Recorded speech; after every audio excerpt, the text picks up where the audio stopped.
Continuamos en Enfoque Matinal y entramos a algo sumamente importante y que desde hace días queríamos realizar esta conversación, debate de ideas, civilizado debate de ideas, pero hemos tratado y lo logramos de que vengan aquí especialistas de la política, del periodismo, pero venezolanos.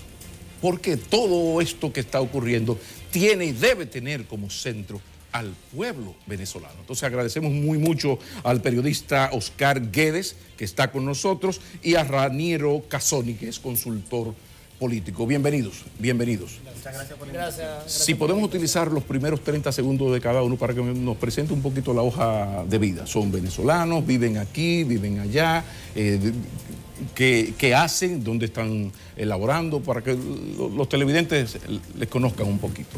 Bien, yo soy Oscar Guedes, periodista venezolano, analista en temas políticos nacionales en Venezuela e internacionales especialmente, discusión de temas políticos, articulista, más o menos por allí.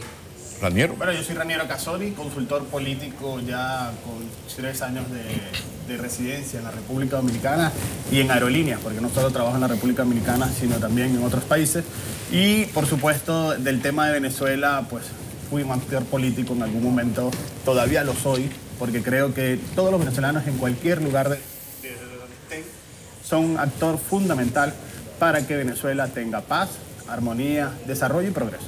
Bueno, no sé si un par de minutos para cada uno serían suficientes para exponer sucintamente su punto de vista sobre lo que sucede hoy en Venezuela. Vamos a comenzar con... ¿Vamos a comenzar por el final? Excelente. Pero lo primero que hay que decir es de dónde se origina esta última crisis. Eso creo que es importante que todo el televidente lo tenga presente.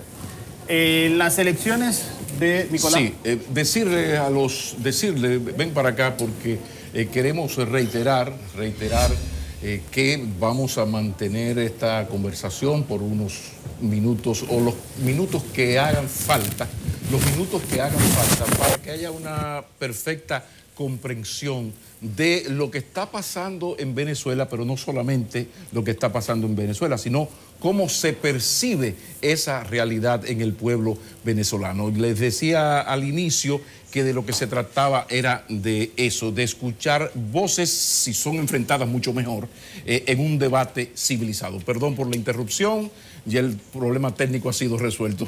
Pero continúa. Era importante que veamos desde dónde surge este problema.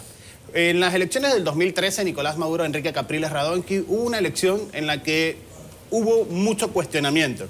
Digamos, eso quedó ahí y llegamos a un 2014 donde actores de la oposición reclamaban buscar una salida a la crisis que ya estaba en Venezuela instalada y a la cual ya el flujo migratorio estaba iniciando con una mayor vehemencia. Luego, en el 2015, ocurren unas elecciones parlamentarias, parlamento que, por cierto, fue electo con la mayor cantidad de participación histórica en Venezuela y en la cual la oposición ganó las 2/3 partes de esa asamblea. Inmediatamente después, eso fueron unas elecciones en diciembre, durante esos 30 días que son procesos de entrega, ese Parlamento viejo nombró de manera expresa magistrados del Tribunal Supremo de Justicia, donde diputados prácticamente se autoproclamaron después magistrados. Luego ocurre que en la Asamblea Nacional, cuando empieza a sesionar, ese tribunal que fue nombrado en las oscuras, en la oscuridad de la noche, además fuera del periodo legal, ese tribunal dice que esa Asamblea Nacional está en desacato porque hay 4 diputados que no deberían asumir, que son los de Amazonas. Por cierto, sentencia que después de 4 años todavía no han resuelto. Todavía ese tribunal lo que hizo fue ponerle, como quien dice, un stop a esa decisión del pueblo soberano que decía que la Asamblea Nacional estaba en manos de la oposición. Okay. Ocurre el 2015 sin ton ni son, viene también un tema de referéndum revocatorio que también fue judicializado el proceso porque tribunales ordinarios decían que habían firmas chimba. Proceso que tampoco ha sido resuelto. Llegamos al 2017 y el Tribunal Supremo de Justicia se abrogó la función legislativa. Y eso generó, por supuesto, todo un estallido social donde salieron los diputados, donde salieron muchos activistas, donde ya la comunidad internacional entendía que estaba sucediendo algo muy grave en Venezuela porque se atentaba contra una institución legítima y legal como era la Asamblea Nacional. Y llega la campaña de las elecciones pasadas. Todavía no hemos llegado ahí. Diego, ahí viene un proceso de diálogo. Sí. En la que, por cierto, yo creo que el presidente Danilo le hizo un gran favor a Leonel a sacarlo dentro de esa conciliación, porque el gobierno nunca ha tenido voluntad de negociar. Y eso lo hemos visto. Y es tanto que hoy el gobierno de Danilo Medina no apoya por nada del mundo lo que está ocurriendo con Venezuela y el caso de Nicolás Maduro, porque sabe que ellos no quieren cumplir con los acuerdos principales que llegaron en ese día, que llegaron a través desde aquí, desde la República Dominicana. Y ahí viene la campaña electoral de Nicolás Maduro, sí, en la que muchos países no reconocían, no participó la mayoría de la oposición, porque vamos a decir que Henry Falcón puede ser alguien de oposición, no así los demás. Pero Henry Falcón, digo, había sido uno de esos actores que uno reconocía como un actor de oposición, y eso hay que decirlo. No se pudo crear el frente antichavista. Sí, pero él participó. Por cierto, cosa que le ha costado mucho a Henry Falcón, porque sus diputados han renunciado. Hablo de la mesa, de la gran oposición, porque fue Henry solamente. No, solo fue Henry, exacto. No, y de hecho los diputados que acompañaron a Henry Falcón hoy ya no están en su partido político, hoy están más bien criticando porque entendieron que Henry le hizo un favor al gobierno y todavía está actuando a favor del gobierno. Entonces no era un opositor real. Ahí ocurre que esas elecciones en mayo, luego el 5 de junio del año pasado, 19 países en la OEA dijeron no reconocer estas elecciones. Y pidieron elecciones. Y pidieron que se volviera a repetir. Y pidieron garantías. Luego viene todo este proceso. El gobierno no escuchó. El régimen, ya hoy dictadura. El 5 de enero se juramenta la nueva Asamblea Nacional y el 10 de enero venció su periodo. Y como no hay un reconocimiento de actores internacionales, que es muy importante, y de la parte de la mayoría de la oposición, por no decir toda la oposición, hoy Venezuela no cuenta con un gobierno legítimo, por lo menos por parte de Nicolás Maduro. Perfecto, Raniero. Gracias. Llegamos a hoy. Vamos a ver, Guedes. Bueno, esta es una realidad muy común en la política.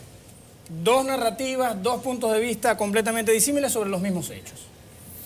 Las elecciones de 2013, las que gana Nicolás Maduro ante Enrique Capriles, Capriles denunció una serie de irregularidades que nunca demostró.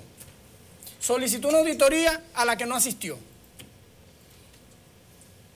Una amplia auditoría de más del 50 y tanto % de las máquinas de votación, comparando el voto electrónico con lo que arrojaron los comprobantes de votación. Él solicitó esa auditoría y después que el CNE se la dio, no asistió. Ok.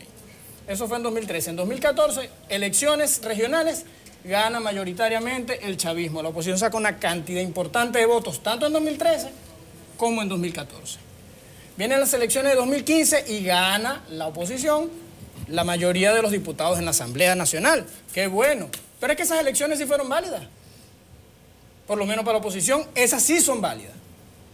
Por lo menos para la oposición, cada vez que ellos ganan una elección, esas elecciones sí son buenas. Ese mismo CNE, ese mismo sistema electoral, esas mismas condiciones electorales en las que ganó la oposición en 2015, fueron las que se dieron en 2014, fueron las que se dieron en 2013, fueron las que se dieron en 2018. Fueron las mismas. Sin embargo, la oposición entendió que no debía participar en las elecciones de 2018 para elegir al presidente de la República para el nuevo periodo. Pero es importante que no se reconoció la Asamblea Nacional. Y esto es importantísimo, decir eso. Okay. No, ¿cómo participar cuando no se reconoce la Asamblea Nacional? Y eso es algo importante. Ok, continúa, Guedes. Sería bueno, Raniero, toma nota para luego rebatir. Bueno, no se reconoció, no. No se reconoció, no. Que los diputados de la Asamblea Nacional, en una actitud bastante, vamos a decir como mínimo arrogante, decidieron desoír los llamados del Tribunal Supremo.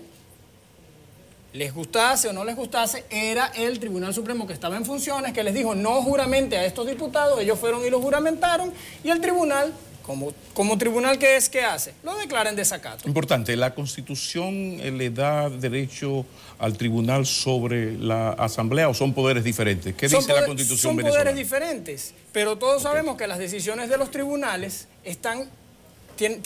tienen todo el peso de la ley, porque son el órgano encargado de hacer cumplir la ley. Eso es en Venezuela y en toda parte del mundo. Llegamos a la campaña del 18. Pero hay que decirlo también, es muy válido, todo el peso de la ley. Todo lo que hizo Hitler fue legal, fue jurídicamente aceptado. O sea, que también tenemos que ver la judicialización de la política. Sí, Raniero, perdón, sigue Oscar y toma nota para que entonces luego, porque si no, no vas a terminar. Claro, es lo que quisiera, que me dejara terminar. Y vamos a la campaña, íbamos ya a la campaña del 18. Sí, llegamos a 2018, Henry Falcón, que fue jefe de campaña de Enrique Capriles en 2013, es decir, su talante opositor no se le puede negar, ni se le puede poner en duda. Decide participar como candidato presidencial porque entiende que lo mejor para la democracia es que haya participación política. Porque abstenerse de participar en la política solo le hace daño al sistema político y solo le hace daño a la democracia. Tú como politólogo creo que debes saberlo, mejor que yo. Continúa. Llegan las elecciones de 2018, la oposición, dicen ellos incluso todavía, sostienen que la MUD no pudo participar. No, la MUD ya se había desintegrado. Enrique Capriles se había apartado de lo que era Mesa de Unidad Democrática y otros actores políticos de la oposición se fragmentaron. El proceso de diálogo, por cierto, en República Dominicana no se ha desmentido, el canciller Miguel Vargas no ha desmentido lo que dijo el canciller venezolano en la ONU, que en los archivos de la presidencia debe estar el acta del preacuerdo firmado por la oposición, que luego se negó a firmar el acuerdo. Eso no se ha desmentido. Eso no se ha desmentido. Y los protagonistas de ese proceso han dicho en reiteradas ocasiones que el gobierno fue inflexible en ciertas posturas y que la oposición se negó a firmar después que había avanzado en todo el proceso de negociación. Vienen las elecciones de 2018, parte de la oposición decide no participar, abstenerse del proceso, porque consideran que el proceso electoral, el mismo en el que ellos habían ganado la Asamblea Nacional, ahora no les iba a ser favorable. Por supuesto que no les iba a ser favorable. Venían de destruir el país en 2017 con 4 meses de protesta violenta y pacífica, porque hubo mucha protesta pacífica, pero también hubo mucha protesta violenta, porque destruyeron y paralizaron la economía del país durante 4 meses, por una decisión que fue revertida en menos de 72 horas, porque la decisión del Tribunal Supremo de abrogarse el poder legislativo, desde el presidente Nicolás Maduro hacia abajo, todo el estamento político y público, la vida pública nacional, dijo que era un adefesio, que era una locura. Y eso se revirtió en 72 horas. Y al revertirse 72 horas, la oposición siguió manifestando y protestando porque ahora no querían que se revirtiera esa decisión, sino que renunciara al gobierno. Entonces, finalmente, la oposición venezolana no puede ahora llamar a la participación política cuando ellos han abandonado la política. Ese es el grave problema, que la oposición venezolana abandonó la política, abandonó el camino de la política solo por la conquista del poder en la presidencia, que es lo único que les interesa. Y apareció Guaidó. Y la aparición de Guaidó tiene que ver con los resultados de las elecciones del 2018. Hay un elemento del que se ha hablado mucho y son las supuestas o ciertas irregularidades que denunció la oposición en la campaña. Me gustaría que me dieran su opinión. ¿Qué tan graves fueron esas irregularidades? Si tenían la magnitud de empañar los resultados. Por favor, Raniero. A ver, vamos a empezar por decir algunas cosas que mi amigo aquí, que fue diplomático del gobierno, no lo ha dicho. ¿De Venezuela? De Venezuela, por supuesto. En el 2013, sí, la campaña, y eso es algo importante, y hay que entender lo que ha estado sucediendo en Venezuela. En Venezuela, cuando Hugo Chávez era autoritarismo competitivo, y esto hay que decirlo porque está demostrado, le gustaban las elecciones, pero le gustaba en la que él podía dominar la situación. Y lo que no se ha dicho en el 2013, que fue mucho más grave que con Chávez, era que fueron las reservas, fueron los militares, fueron los colectivos los que empezaron a sacar a la gente para que fuera a votar. Eso es verdad. Y por eso yo digo lo del 2013, hay que dejarlo ahí. Vamos a hablar del 2015. Unas elecciones donde supuestamente es el mismo CNE, es el mismo resultado, pero el gobierno nunca acepta. Por cierto, Chávez tampoco aceptaba derrota. Y así tanto ha sido que en el 2007 él dijo que era una victoria pírrica, y me reservo la palabra que usó, Pero además en el 2008, cuando se ganan importantes gobernaciones y alcaldías para la oposición, empieza toda una modificación legal para quitarle el poder, para quitarle el ejercicio de la función. Entonces eso no es política, eso no es democracia. Luego en el 2015 gana la Asamblea Nacional y en esta crisis que hubo en el 2017, el gobierno se le ocurrió, como no tenía la Asamblea Nacional a favor, inventar algo que es la Asamblea Nacional Constituyente, que es una institución que está prevista en la Constitución, pero que además lo hizo modificando el sistema de votación, donde gente podía votar 2 veces. Y por supuesto, además, habían electores que solo podían ser permitidos por el gobierno nacional porque eran consejos comunales. ¿Y por qué antes, si era un mandato de la Constitución, no se había constituido esa asamblea? ¿Qué la Asamblea Nacional Constituyente se invita, y eso es algo importante, fíjate que es una buena pregunta, es para modificar la Constitución. Yo quiero saber, con 2 años que tiene esa Asamblea Nacional Constituyente, ¿qué ha nombrado? ¿Qué ha hecho? Porque lo que hizo fue desinstitucionalizar, por ejemplo, destituyó a la fiscal Luisa Ortega Díaz, que sí estaba reclamando, que empieza a disentir del gobierno, y por disentir la persiguen. Qué curioso que todo el que disiente del gobierno termina o preso, o termina exiliado, o termina en otra crisis. Es muy curioso que tengamos eso presente. Déjame interrumpirte. Es muy bueno el contexto, porque eso le da una idea al televidente. Pero vamos a aterrizar a lo de hoy, hablando del 13, del 15, del 17 y del 18. Guaidó está llamando a la gente a que salga a la calle en una gran protesta nacional, para mañana miércoles y para el sábado. Se considera una grave irresponsabilidad eso.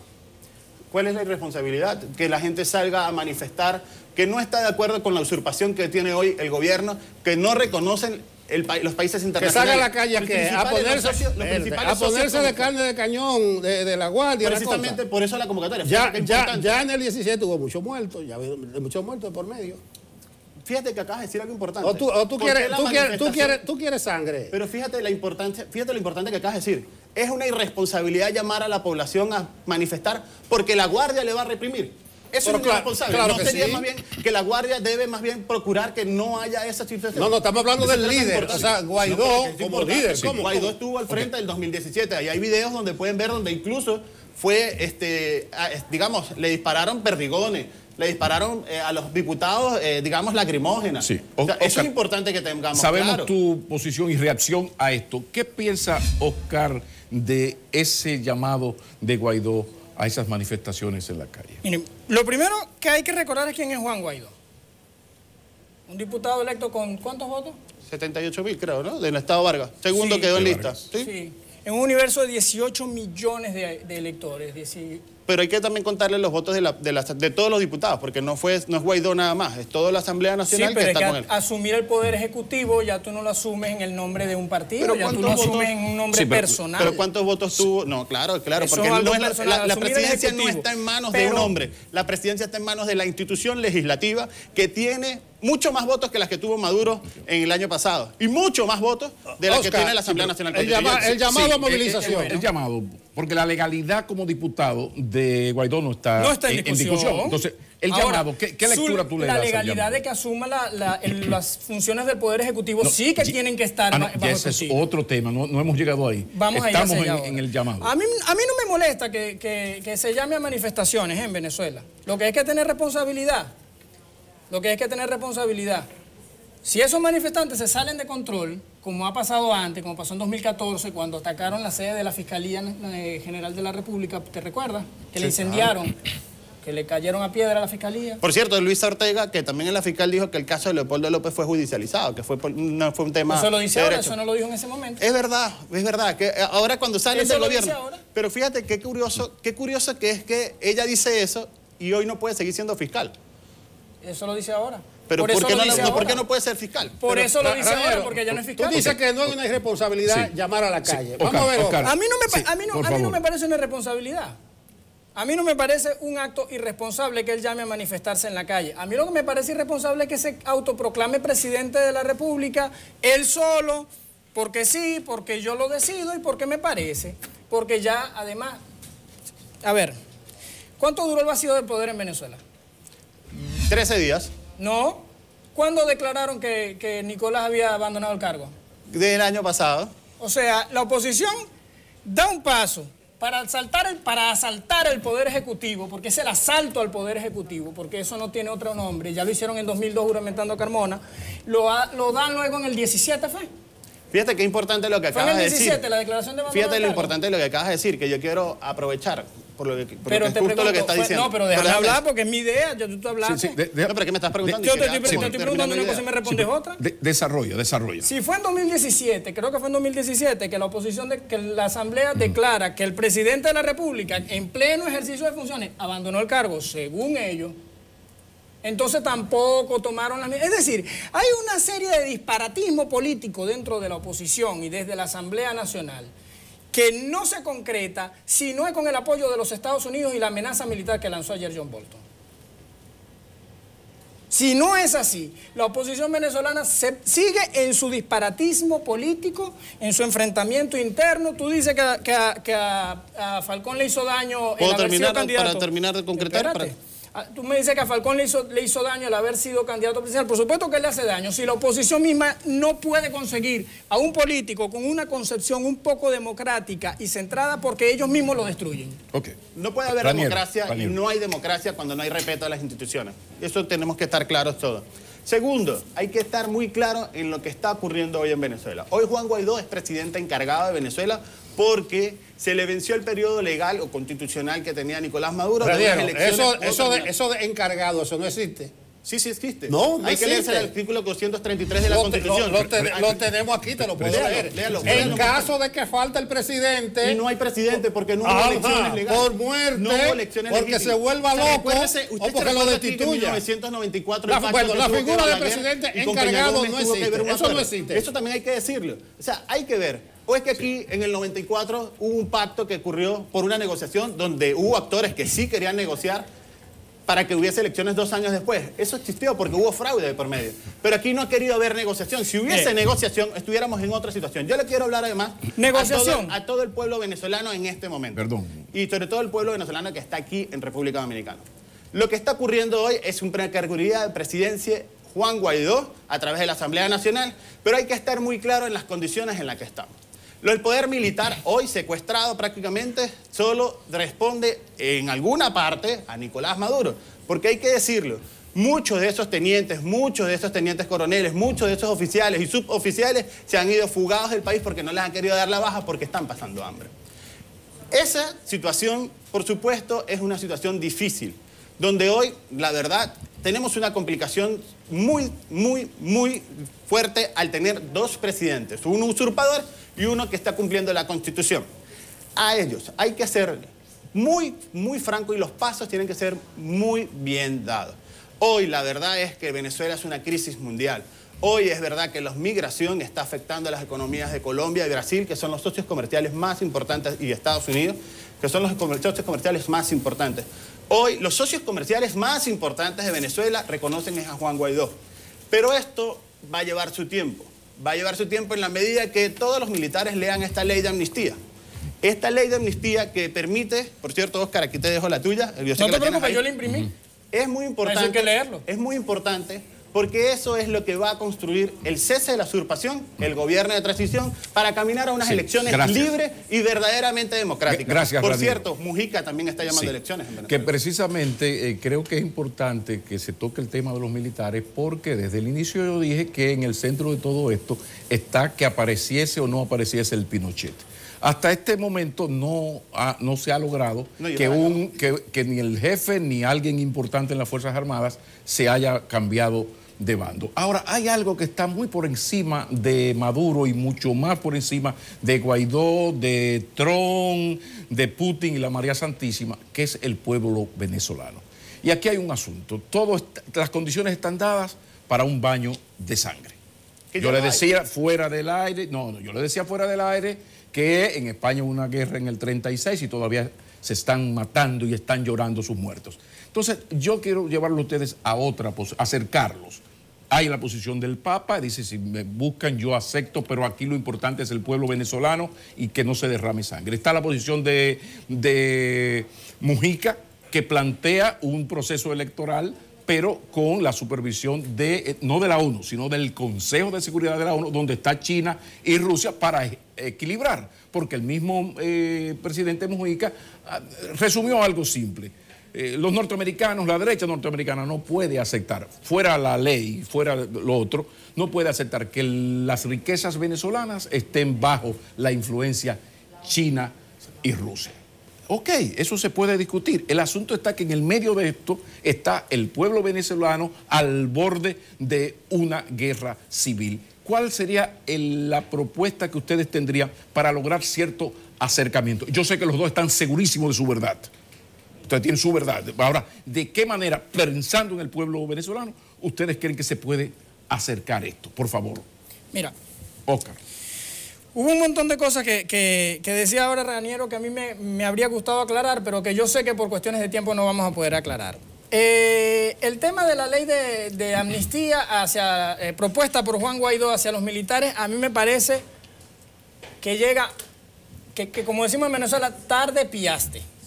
Tarde piaste. Porque los militares venezolanos, desde que eran cadetes hace 20 años, están oyendo a Guaidó, a Capriles, a María Corina, a Ramos Ayub, a todos los voceros de la oposición, llamarles narcotraficantes, llamarles asesinos, llamarles ladrones, llamarles usurpadores, llamarles represores, que son una vergüenza para el país, que el uniforme les queda grande, o no tienen 20 años diciéndolo. Bueno, pero por eso ahí tú tienes tienen Rodríguez Torres, tienen 20 años, Rodríguez Torres y Baduel estaban ahí. ¿Quién fue Raúl Baduel? ¿Quién fue Di Raúl Baduel? ¿Quién fue Baduel? ¿Quién fue Rodríguez Torres? Hay que decirle la verdad. Pero hay que decirle la verdad. Los militares que hoy se han pronunciado en contra del régimen de Maduro, hoy están presos. Ahí está Miguel Rodríguez Torres y ahí está Raúl Isaías Baduel. Generales que son de mucha importancia y que estuvieron muy cercanos a Chávez. Insisto en acercarnos. Rafael Ramírez, embajador de la ONU, y que fue presidente de PDVSA. Raniero, tenemos poco tiempo ya, entonces vamos a ver la posibilidad de un acercamiento. Mira, yo no pongo en duda que haya sectarismos dentro del gobierno venezolano. No lo pongo en duda. Eso nadie te lo ha discutido. Te dije, la oposición venezolana tiene 20 años insultando y ofendiendo el uniforme militar. Tiene 20 años insultando a los militares. Tienen 20 años llamando a los narcotraficantes, denunciándolos ante la Casa Blanca, diciéndole a los militares que cuando el chavismo abandone el poder, los van a deportar. Yo voy a tratar de acercarme. Y hoy vienen y les dicen, que los apoyen. Sí, perdón, ¿estás de acuerdo? Y la misma pregunta para ti. ¿Están de acuerdo ustedes con la posición de alguien muy potable para todas las partes, sobre todo para la parte incluso del centro izquierda latinoamericano, que es el señor Mujica, don Pepe? Entonces, él lo que plantea es que sí, que hay un proceso electoral, pero no con Guaidó en el medio, sino con la supervisión del Consejo de las Naciones Unidas, porque mira, él habla del peligro de todo esto, y yo estoy de acuerdo con él. Yo estoy completamente de acuerdo con Pepe Mujica en que la gran amenaza, la amenaza sobre Venezuela no es mentira. No es de papel. O sea, la oposición me vivía diciendo que el chavismo se inventaba el fantasma de la amenaza estadounidense. Ahí están, 5.000 tropas para Colombia. Se le vio ayer en el papel a Bolton, que lo tenía escrito. Oscar, ¿tú simpatizas con nuevas elecciones en esta coyuntura? Con el Consejo de las Naciones En esta coyuntura hay que buscar una solución negociada. Nuevas elecciones. Hay que buscar una solución negociada. Pero si la solución negociada... Propuesta de Mujica. Eso habrá que sentarse a discutirlo, porque las decisiones no pueden tomarse tu opinión, desde esos son fuera. ellos que se van a sentar. Yo lo que pido es la opinión de ustedes. Hay una propuesta formal del señor Mujica. ¿Qué te parece esa propuesta de que hayan elecciones, pero no elecciones cualquiera, sino bajo la supervisión del Consejo de Seguridad donde manda Rusia, donde manda China junto con Estados Unidos, y lo demás son cortos. ¿Tú estás de acuerdo? Tu opinión sobre esto. A mí me parece que sería una solución viable. Ahora, eso no toma 2 días, eso no toma 3 días. Y eso conllevaría que todos los actores políticos abandonen sus posturas radicales. Las dos partes. Bueno, correcto. Oscar. Finalmente, correcto. Tenemos que Maduro, un partidario, nuevas elecciones, y el presidente Guaidó. Yo no hablo por el presidente Guaidó, yo no hablo por la Asamblea Nacional, yo hablo como analista, trato de hacerlo. Hay veces que definitivamente la sangre y el corazón palpita de tal manera que no puedes dejarlo a un lado. La verdad es que yo, desde el punto de vista analítico, yo les preguntaría a ustedes, ¿Ustedes creen en la democracia rusa? ¿Ustedes creen en la democracia china? No devuelva la pelota. No, pero ese es el problema. No se abandonan las posturas radicales. Ese es el grave problema es que una tenemos. reflexión que hay que dejar ahí. Yo diría, ¿por qué no la OEA? ¿Por qué no la OEA? ¿Por qué no la OEA? Porque no Porque tiene la OEA sí ninguna credibilidad y es un instrumento de los norteamericanos. Ahí está. Pero ahí está. Lo que pasa es que cuando hablamos del Consejo cuando hablamos del Consejo de las Naciones Unidas es la participación de las otras partes. La OEA es una cosa al servicio de... Yo lo que creo... La OEA cogió su propia carta fundacional y la volvió 18 a 16 en la OEA. Entender que hoy en Venezuela... Está dividida. Hoy en Venezuela hay una grave crisis. Hay una grave crisis porque hay un régimen dictatorial que hoy no quiere negociar, que no ha querido negociar, que cada vez que llama a diálogo se burla de la oposición, se burla de las regímenes internacionales, se burla de todo el mundo en ese sentido y por tanto no llega nunca a una solución concreta. Creo que la solución real en Venezuela es que cese la usurpación, que caminemos a un gobierno de transición, que por supuesto... tiene que ser integrado por todas las áreas, por todos los sectores. El asalto al Poder Ejecutivo. Y desde tercero, el 2002 no paran con elecciones libres en Venezuela. Muchísimas Hay gracias. algo importante que quisiera dejar como reflexión. Finalmente. Es verdad, una obsesión. Es verdad que hoy en Venezuela no va a una guerra civil, estamos en una guerra civil. No puede ser que cada una vez una manifestación, aquí me acaban de decir, es que salir a la calle es estar expuesta a la represión. No debería ser. En un país libre no debería existir eso. Segundo, la cantidad de muertos por homicidios de inseguridad son unas cifras alarmantes. Hoy los venezolanos sienten... No desde hoy. En los 90 en Venezuela te mataban por robarte los zapatos. Peores ahorita. Y claro, y en los 90 fue peor que en los 80. Tenemos cifras. Y en los 80 fue peor que en los 70. Tenemos cifras donde hoy... Y en los 70 fue peor que en los 60. Caballeros, un proceso involutivo que ha vivido la sociedad venezolana. Mueren casi que mensualmente en Venezuela. Eso es grave. Caballeros. Entonces, yo creo que hay que estar muy atento a la situación de lo que va a ocurrir. Reñero, tú sabes que me llama la atención. Muchísimas gracias. Si me regalan un minuto, Pablo, me regalan un minuto. ¿Sabes qué me llama la atención? Pero un minuto. Que tenemos un diálogo de sordos aquí otra vez.